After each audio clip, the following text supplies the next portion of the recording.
दूसरा ये काम करते थे। दुबई जब से उसने एक्सेप्ट किया, पाकिस्तान के लिए एक बड़ी अलार्मिंग सिचुएशन है। पाकिस्तान में कई ऐसे मिनिस्टर्स हैं, सूबाई भी और वफाकी भी, और MNAs और MPAs ऐसे हैं जिनके जो करप्शन करते हैं और उनके बच्चे उन करप्शन का पैसा बाहर लेके जाते हैं। बाहर लेके जाने के बाद वो बच्चे जो हैं होटल्स में और बार्स में उन पैसों को औरतों पे नींब भराना, औरतों पे लुटा के आते हैं। और होता क्या है कि उन्हीं बच्चों के ज़रिए इनको ब्लैकमेल किया जाता है। और फिर दूसरी बात क्या है कि इजरायली फॉरेन मिनिस्टर ने यह बात की थी कि मैं तो किसी भी अरब शेख के आगे लेटने को तैयार हूँ, प्रोवाइडेड डेट वो मेरे मुल्क की सालमियत की बात हो, वो मेरे मुल्क के फेवर में फ़ैसला कर दे, तो मेरे लिए क्या है कि नामर्दों के आगे 2-2 मिनट के लिए लेट जाऊँ।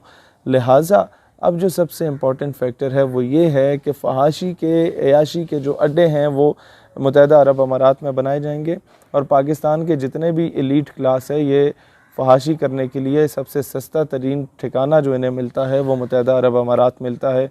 वहाँ जाके जो ये लोग हराम तोपियाँ करेंगे वो सारी चीज़ें रिकॉर्ड होती हैं। ये एक मोबाइल आपके पास जो होता है, इसमें लाजमी नहीं है कि ये कैमरा हो या ये कैमरा हो, कैमरा दरमियान में भी लगा होता है।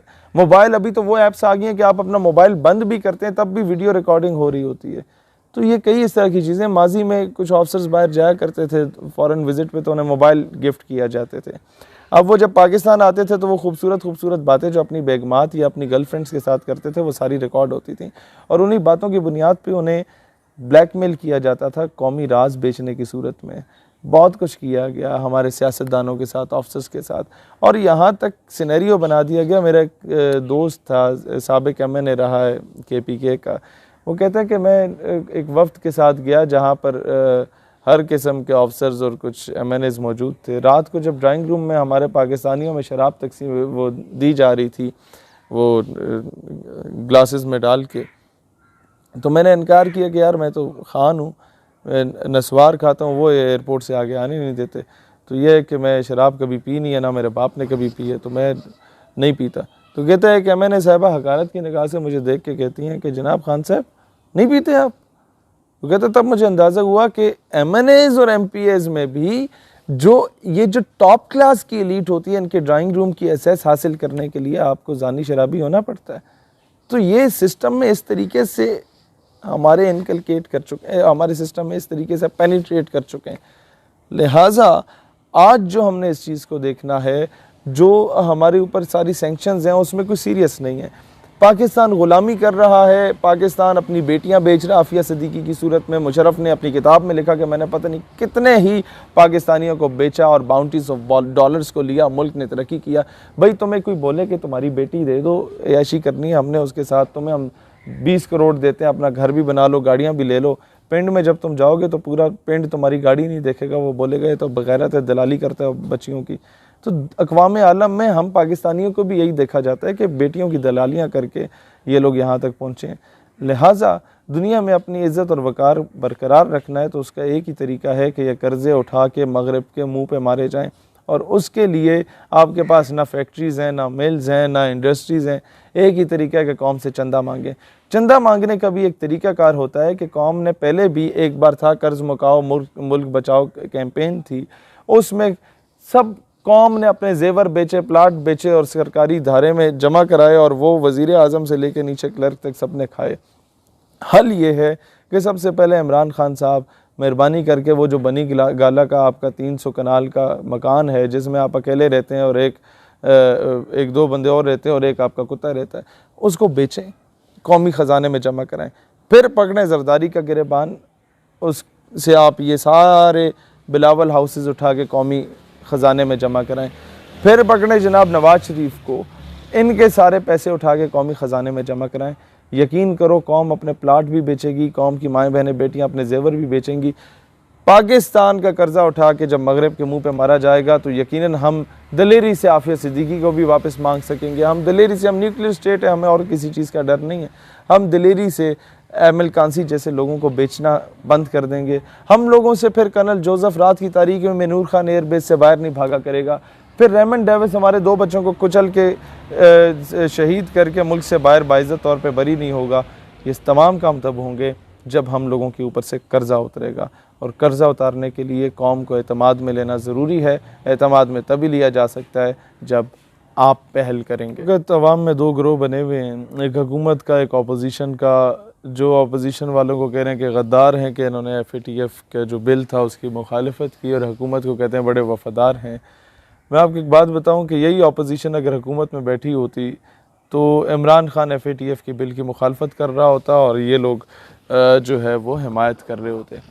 मसला ये नहीं है कि इनमें से गद्दार कौन है कौन नहीं है, ये वही लोग हैं जो पिछले दौर में हुकूमत में थे और आधे वही लोग पार्टी चेंज करके आ गए हैं। ये वही लोग हैं जो बूट चेंज होता है, पॉलिश वही रहती है, और ब्रश जो है वो भी वही रहता है। लिहाजा आवाम इस चीज़ में आपस में ना लड़े। आप लोग तो टिश्यू पेपर्स हैं, आवाम जो है ये तो आपको यूज़ करेंगे, फेंक देंगे, और यही होता रहा है पिछले 70-72 सालों से।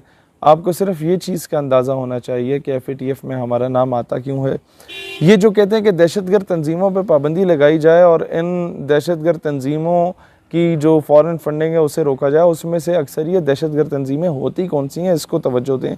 वो दहशतगर्द तंजीमों में से ज़्यादा अक्सरियत वो तंजीमें होती हैं जिनको ये दहशतगर्द कहते हैं, वो तंजीमें जो कि कश्मीर में जिहाद कर रही होती हैं, वो तंजीमें जो कि जिहाद अफ़गानिस्तान में अपना किरदार अदा कर चुकी हैं। बीच में वाकई TTP टाइप की कुछ दहशतगर्द तंजीमें होती हैं, लेकिन वो सिर्फ for the sake of formality होती हैं, क्योंकि ये वो तंजीमें जो कि पाकिस्तान के ख़िलाफ़ यूटिलाइज़ की जाती हैं हमेशा से, उनको जो एड है वो भी अमेरिका ही दिया करता था।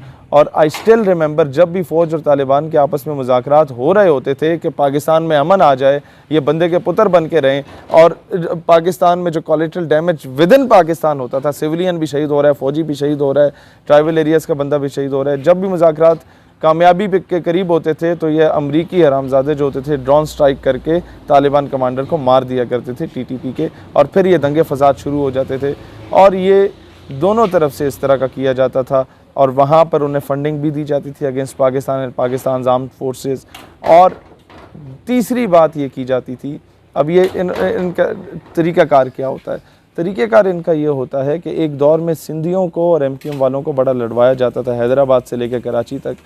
इन्होंने रॉ ने और CIA ने, पाकिस्तान क्योंकि it's the only nuclear state, तो इन लोगों ने इस्तेमाल किया, कुछ लोगों को ख़रीदा, स्नाइपर्स की प्रॉपर तैयारियां करा के पाकिस्तान में भेजा गया, या उन लोगों को, पाकिस्तानियों को ही, कुछ को गद्दारों को पकड़ के करते क्या थे कि दिन को ये मारते थे 2 सिंधी और रात को मारते थे 2 महाजिर, और ये जो हैं आपस में लड़ना शुरू हो जाते थे। इसी तरीके से एक धमाका इमाम बारगाह में करते थे, दूसरा धमाका किसी मदरसे में करते थे, और पूरा शहर जो है वो फ़िरका वाराना फसादात की लपेट में आता था।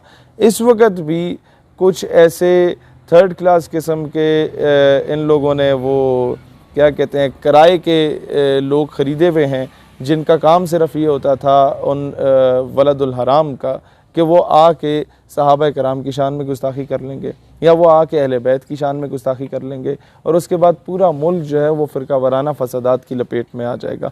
जब उसकी लपेट में आ जाएगा तो अल्टीमेटली दुनिया को दिखाया जाएगा कि जनाब पाकिस्तान तो सिक्योर नहीं है और अनसेफ है, इंटरनेशनल जो आपका फाइनेंशियर है वो पाकिस्तान का रुख ना करे। दूसरा काम क्या किया जाता था कि ज़ाहिर है ये आपकी फूफी के बच्चे तो हैं नहीं, ये तो आपके दुश्मन हैं, इन्होंने तो आपको डिस्टेबलाइज़ करना है, ये आपको कर्जा देंगे, कर्जा दे के आपको ब्लैकमेल करेंगे। तो जितने भी लोग जिहाद कर रहे हैं कश्मीर में इन अ ट्रू सेंस, उन पे सैंक्शंस ये लोग लगवाते हैं आपके FATF की ज़द में, या IMF के लोन्स दे के, वर्ल्ड बैंक के लोन दे के, उस आगे आपके ये शराइत रख लेते हैं कि जनाब इंडिया के ख़िलाफ़ नहीं बोलना, अमेरिका के ख़िलाफ़ नहीं बोलना, इज़राइल के ख़िलाफ़ नहीं बोलना। फिर क्या होता है कि अब जो 2023 में तुर्की में खिलाफत का दौर दोबारा एक नवीद सुनाई जा रही है कि शुरू हो सकता है, उसके बाद राह हमवार की जा सकती है, उससे पहले इन्होंने हर मुल्क से इज़राइल को एक्सेप्ट करवाने का मुतालबा करना शुरू कर दिया है। अब वो मुतालबे किस तरह होते हैं, इन लोगों के बड़े बड़ों के शेख और ये जो होते हैं इन लोगों के हाकिम में वक्त, वो होते तो औरत और शराब के पुजारी हैं। इज़राइली लड़कियों के आगे ये लोग ज़ेर हुए हुए होते हैं और वो वीडियोस रिकॉर्ड होती हैं, इन लोगों को ब्लैकमेल किया जाता है। नंबर 1। नंबर 2, इन्हें धमकी दी जाती है कि जिस तरीके से तुम्हारे चाचे मामे ताए को कत्ल करके हमने तुम्हें हाकिम में वक्त बना दिया, अब तुम हमारे इंटरेस्ट की बात करो, नहीं तो तुम्हें कत्ल करके किसी और को बना देंगे। हमारे लिए कौन सा मुश्किल है।